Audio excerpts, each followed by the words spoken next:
வராகி பக்தர்கள் அனைவருக்கும் வணக்கம். இது நம்ம ஆதி வராகி யூடியூப் சேனல்.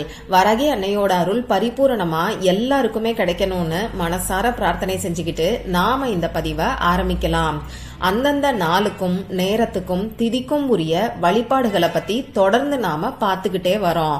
அந்த வகையில இன்னைக்கு நமக்கு வெள்ளிக்கிழமை, ஜனவரி மாசம் 5ஆம் தேதி. வெள்ளிக்கிழமை நாளே மகாலட்சுமி தாயாரோட வழிபாட்டுக்கு உகந்த நாள் தான். பணத்தை வசியம் செய்யக்கூடிய நாள்னே சொல்லலாம். அதுவும் இப்ப நமக்கு மார்கழி மாசத்துல வரக்கூடிய வெள்ளிக்கிழமை இன்னமுமே அற்புதமான பலன்களை நமக்கு அள்ளி கொடுக்கும். அடுத்ததா பாத்தீங்கன்னா இந்த 2024வது வருஷத்துல வரக்கூடிய முதல் வெள்ளிக்கிழமை. அந்த வகையில இந்த 2024வது வருஷம் ஃபுல்லா நமக்கு பண கஷ்டம் இல்லாம இருக்கிறதுக்கு இன்னைக்கு நாம செய்ய வேண்டிய ஒரு எளிமையான பரிகாரத்தை பத்தி தான் இந்த பதிவுல நாம பார்க்க போறோம்.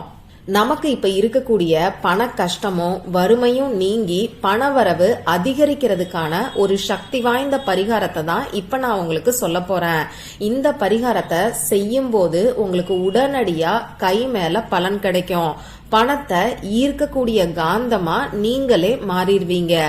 சரி, இப்போ இந்த பரிகாரம் என்ன, இதை யாரெல்லாம் செய்யலான்னு நான் உங்களுக்கு சொல்றேன். இந்த வீடியோல பணத்தை வசியம் செய்யறதுக்கு நாம எழுத வேண்டிய ஒரு வார்த்தைய பத்தி தான் நாம பார்க்க போறோம். இந்த வார்த்தைய 2 விதமா நான் உங்களுக்கு கொடுக்க போறேன். வழிபாடுகளை செய்ய முடிஞ்சவங்க எழுத வேண்டிய வார்த்தைய பத்தியும், வழிபாடுகளை செய்ய முடியாதவங்க எழுத வேண்டிய வார்த்தைய பத்தியும் தனித்தனியா நான் உங்களுக்கு கொடுக்க போறேன். அதனால வீடியோவை கொஞ்சம் கவனமா பாருங்க. முதல்ல வழிபாடுகளை செய்ய முடிஞ்சவங்க என்ன பண்ணணும்னு இப்ப நான் உங்களுக்கு சொல்றேன். இந்த பரிகாரத்தை ஆண்கள் பெண்கள் யாரு வேணாலும் செய்யலாம். சுத்தமா இருக்கிறவங்க மட்டும்தான் இந்த பரிகாரத்தை செய்யணும். அசைவம் சாப்பிட்டதுக்கு அப்புறமா இந்த பரிகாரத்தை நீங்க செய்யக்கூடாது. பிறப்பு தீட்டு இறப்பு தீட்டு இருக்கிறவங்களும் பெண்களுக்கு மாதவிடாய் சமயத்திலேயும் இந்த பரிகாரத்தை செய்ய வேண்டாம். இன்னைக்கு இந்த பரிகாரத்தை செய்ய முடியாதவங்க வேற எப்பெல்லாம் செய்யலாம்னு பாத்தீங்கன்னா ஒவ்வொரு வாரமும் வரக்கூடிய வெள்ளிக்கிழமைகள்ல இந்த பரிகாரத்தை நீங்க செய்யலாம். இதுக்கு தேவையான பொருட்கள் என்னன்னு பாத்தீங்கன்னா நமக்கு பேப்பரோ நோட் புக்கோ தேவைப்படும். மந்திரங்களை எழுதுறதுக்கோ லா ஆஃப் அட்ராக்ஷனுக்கோ ஏதாவது ஒரு நோட் புக் நீங்க வச்சிருந்தீங்கன்னா அதை நீங்க யூஸ் பண்ணிக்கோங்க. புதுசா நோட் வாங்கணுங்கிற அவசியம் கிடையாது. இதுல நமக்கு எழுதுறதுக்கு ரெட் கலர்ல இங்க் வரக்கூடிய பேனா, ஸ்கெட்ச் பென், மார்க்கர் இதுல ஏதாவது ஒண்ணு நமக்கு தேவைப்படும். ரெட் கலர்ல இங்க் வரக்கூடிய பேனா இல்லைன்னா ப்ளூ கலர்ல இங்க் வரக்கூடிய பேனாவை நீங்க யூஸ் பண்ணிக்கோங்க. அடுத்ததா இந்த பரிகாரத்தை உங்க பூஜை அறையில இருந்து தான் நீங்க செய்யணும். பூஜை அறை இருக்கிறவங்க பூஜை அறையில உட்கார்ந்துகிட்டு செய்யுங்க. ஷெல்ஃப்ல சாமி படங்களை வச்சிருக்கிறவங்க சாமி படம் வச்சிருக்கக்கூடிய இடத்துக்கு முன்னாடி தரையில உட்கார்ந்துகிட்டு இப்ப நான் சொன்ன மாதிரி செய்யுங்க. இந்த பரிகாரத்தை இன்னைக்கு வெள்ளிக்கிழமை சுக்கரஹோரை நேரத்துல செய்யும் போது நல்ல பலன்கள் உங்களுக்கு கிடைக்கும். நைட்டு 8 மணிலிருந்து 9 மணிக்குள்ள சுக்கரஹோரை நேரம் நமக்கு இருக்கு. இந்த நேரத்தை நீங்க பயன்படுத்திக்கோங்க. இப்படி இந்த குறிப்பிட்ட நேரத்தை யூஸ் பண்ண முடியாதவங்க என்ன பண்ணலாம்னு பாத்தீங்கன்னா சாயங்காலம் 5 மணிக்கு மேல நைட்டு 9 மணிக்குள்ள இப்ப நான் சொல்ற மாதிரி நீங்க செய்யுங்க. நீங்க எப்பயும் ஏத்தி வைக்கக்கூடிய விளக்கை ஏத்தி வச்சுட்டு உங்க பூஜை அறைக்கு முன்னாடி ஏதாவது ஒரு விரிப்பையோ மனை பலகையோ சேரையோ போட்டு நீங்க உட்கார்ந்துக்கோங்க. முதல்ல விநாயகர் கிட்டையும் உங்க குலதெய்வத்துக்கிட்டையும் மகாலட்சுமி தாயார் கிட்டையும் மனசார பிரார்த்தனை செஞ்சுக்கோங்க. இந்த வருஷம் ஃபுல்லா உங்களுக்கு எந்த ஒரு பண கஷ்டமும் வறுமையும் வரக்கூடாது, கடன் வாங்கக்கூடிய சூழ்நிலையே வரக்கூடாதுன்னு சொல்லி பிரார்த்தனை செஞ்சுக்கோங்க. இதுக்கப்புறமா இப்ப நான் உங்களுக்கு ஸ்கிரீன்ல கொடுத்திருக்கக்கூடிய மந்திரத்தை, அதாவது பணத்தை நமக்கு வசியம் செஞ்சு தரக்கூடிய தன வசிய மந்திரத்தை நீங்க அந்த நோட் புக்ல எழுதுங்க. அந்த மந்திரம் என்னங்கிறது இப்போ உங்களுக்கு ஸ்கிரீன்ல தெரியும். நானும் சொல்லி காமிக்கிறேன். ஓம் ஸ்ரீம் தன தானியாதிபதையே வசிய வசிய நமக. ஓம் ஸ்ரீம் தன தானியாதிபதையே வசிய வசிய நமக. ஓம் ஸ்ரீம் தன தானியாதிபதையே வசிய வசிய நமக. இது நமக்கு தனத்தை வசியம் செய்யக்கூடிய ரொம்ப ரொம்ப சக்தி வாய்ந்த மந்திரம். இந்த மந்திரத்தை இன்னைக்கு நீங்க நோட் புக்ல எத்தனை முறை எழுதணும்னு பாத்தீங்கன்னா 24 முறை எழுதுங்க. 24 டைம்ஸ் இந்த மந்திரத்தை எழுதுங்க.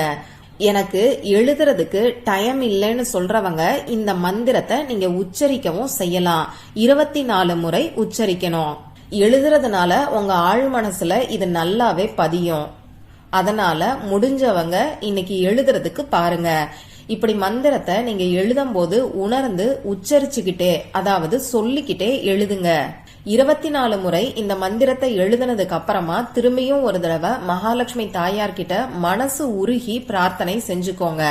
இதுக்கப்புறமா இந்த நோட் புக்கை என்ன பண்ணணும்னு பாத்தீங்கன்னா, நீங்க உங்க பூஜை அறையிலேயே ஏதாவது ஒரு இடத்துல வச்சிருங்க. தூசி இல்லாத சுத்தமா இருக்கக்கூடிய இடத்துல நீங்க வச்சுக்கோங்க. அப்படி பூஜை அறையில வைக்கிறதுக்கு இடம் இல்லைன்னு சொல்றவங்க பீரோல பணம் வைக்கக்கூடிய இடத்துல கூட இந்த நோட் புக்கையோ பேப்பரையோ நீங்க வச்சுக்கலாம். சப்போஸ் நீங்க பேப்பர்ல எழுதிருந்தீங்கன்னா அந்த பேப்பரை பத்திரமா வச்சுக்கோங்க. இத மாத்தணும், இந்த பேப்பரை எரிக்கணுங்கிற அவசியம் எல்லாம் கிடையாது. எப்ப இந்த பேப்பர் நஞ்சு போகுதோ, அப்படி இல்லைன்னா கிழிஞ்சு போகுதோ, அப்ப இந்த பேப்பரை நீங்க எரிச்சிருங்க. இவ்வளவுதான் நீங்க செய்ய வேண்டியது. இப்ப நான் சொன்ன இந்த மந்திரத்தை வழிபாடுகளை செய்ய முடிஞ்சவங்க இன்னைக்கு 24 முறை எழுதுங்க. இப்போ வழிபாடுகளை செய்ய முடியாதவங்க பணத்தை ஈர்க்கிறதுக்கு இன்னைக்கு என்ன எழுதணும்னு நான் உங்களுக்கு சொல்றேன். இப்ப நான் உங்களுக்கு பணத்தை ஈர்க்கிறதுக்கான ஒரு ஸ்விட்ச் வேர்டை பத்தி தான் சொல்ல போறேன். நமக்கு தமிழ்லையும் சமஸ்கிருதத்திலையும் எப்படி மந்திரங்கள் இருக்கோ அதே மாதிரி இங்கிலீஷ்ல இருக்கக்கூடிய ஒரு சில தெய்வீக வார்த்தைகளை தான் நாம ஸ்விட்ச் வேர்டுன்னு சொல்றோம். இந்த ஸ்விட்ச் வேர்டோட ஃப்ரீக்வன்சி ரொம்ப ரொம்ப அதிகமான அளவுல இருக்கும். இப்படி ஃப்ரீக்வன்சி அதிக அளவுல இருக்கக்கூடிய ஸ்விட்ச் வேர்டை நாம சொல்லும் போதோ எழுதும் போதோ நம்மளோட ஃப்ரீக்வன்சியும் அதிகமாகும். இதனால நமக்கு வேண்டிய விஷயங்கள் தானா நம்மளை தேடி வர ஆரம்பிக்கும். இப்போ பணத்துக்கான ஸ்விட்ச் வேர்டை நாம யூஸ் பண்ணும்போது பணத்தை ஈர்க்கக்கூடிய காந்தமா நாமளே மாறிடுவோம். சரி, அந்த ஸ்விட்ச் வேர்டு என்னங்கிறது இப்போ உங்களுக்கு ஸ்கிரீன்ல தெரியும். நானும் சொல்லி காமிக்கிறேன். டிவைன், கவுண்ட், மணி, ஃபைண்ட், நவ். இன்னொரு முறை சொல்லி காமிக்கிறேன். டிவைன், கவுண்ட், மணி, ஃபைண்ட், நவ். இந்த ஸ்விட்ச் வேர்டை நீங்க சொல்லிக்கிட்டே 24 முறை 24 டைம்ஸ் எழுதுங்க. இப்ப நான் சொல்லிருக்கக்கூடிய இந்த ஸ்விட்ச் வேர்டை உங்க வீட்ல எந்த இடத்துல இருந்து வேணாலும் நீங்க எழுதலாம். உங்க ஆபீஸ்ல நீங்க டிராவல் பண்ணக்கூடிய சமயத்துல, உங்க சொந்தக்காரங்களோட வீட்ல இருக்கக்கூடிய நேரத்துல, இப்படி எங்க இருந்து வேணாலும் நீங்க எழுதலாம். இந்த பரிகாரத்தை இன்னைக்கு நைட்டு 12 மணிக்குள்ள எப்ப வேணாலும் நீங்க எழுதலாம். ஆனா நைட்டு 8 மணியிலிருந்து 9 மணிக்குள்ள சுக்கிரஹோரை நேரத்துல எழுதும் போது நல்ல பலன்கள் உங்களுக்கு கிடைக்கும். நான் முன்னாடியே சொன்ன மாதிரி நோட் புக்லயோ அப்படி இல்லைன்னா பேப்பர்லயோ இந்த ஸ்விட்ச் வேர்டை 24 டைம்ஸ் நீங்க எழுதுங்க. இந்த ஸ்விட்ச் வேர்டை நாம எழுதுறதுக்கு நமக்கு எந்த ஒரு தீட்டு கணக்குமே வராது. இன்னைக்கு நீங்க அசைவம் சாப்பிட்டு இருந்தாலும் தாராளமா எழுதலாம். பெண்களுக்கு மாதவிடாய் சமயமா இருந்தாலும், பிறப்பு தீட்டு இறப்பு தீட்டு இருந்தாலும் நீங்க இந்த ஸ்விட்ச் வேர்டை யூஸ் பண்ணலாம். ரெட் கலர்ல இங்கு வரக்கூடிய பேனா, அப்படி இல்லைன்னா ப்ளூ கலர்ல இங்கு வரக்கூடிய பேனாவை பயன்படுத்தி இந்த ஸ்விட்ச் வேர்டை நீங்க எழுதுங்க. அமைதியான மனநிலையில முதல்ல உங்க குலதெய்வத்தை நினைச்சு பிரார்த்தனை செஞ்சுக்கிட்டு மகாலட்சுமி தாயார நினைச்சு மனசார பிரார்த்தனை செஞ்சுக்கோங்க. அதுக்கப்புறமா 24 முறை இந்த ஸ்விட்ச் வேர்டை நீங்க எழுதுங்க. இப்படி எழுதி முடிச்சதுக்கு அப்புறமா பணம் உங்களை தேடி வர்ற மாதிரி நீங்க கற்பனை பண்ணி பாருங்க. இப்படி எழுதி வச்சிருக்கக்கூடிய பேப்பரையோ நோட் புக்கையோ நீங்க பத்திரமா ஒரு இடத்துல வச்சுக்கோங்க. பீரோல பணம் வைக்கக்கூடிய இடத்துல, அப்படி இல்லைன்னா உங்க ட்ரெஸ்ஸுக்கு நடுவுல, இப்படி எங்க வேணாலும் நீங்க வச்சுக்கலாம். இந்த பேப்பரை நீங்க எதுவும் செய்ய வேண்டாம். தானா நஞ்சு போனதுக்கு அப்புறம், அப்படி இல்லைன்னா கிழிஞ்சு போனதுக்கு அப்புறமா இந்த பேப்பரை எடுத்து எரிச்சிருங்க. எரிச்சிட்டு வீட்டுக்கு வெளியில வந்து சாம்பலை நீங்க ஊதி விட்டுருங்க. இவ்வளவுதான் நீங்க செய்ய வேண்டியது. இப்போ இந்த பதிவுல பணத்தை ஈர்க்கிறதுக்கு வழிபாடுகளை செய்ய முடிஞ்சவங்க என்ன எழுதணுங்கிறத பத்தியும், வழிபாடுகளை செய்ய முடியாதவங்க என்ன எழுதணுங்கிறத பத்தியும் 2 விதமா சொல்லியிருக்கேன்.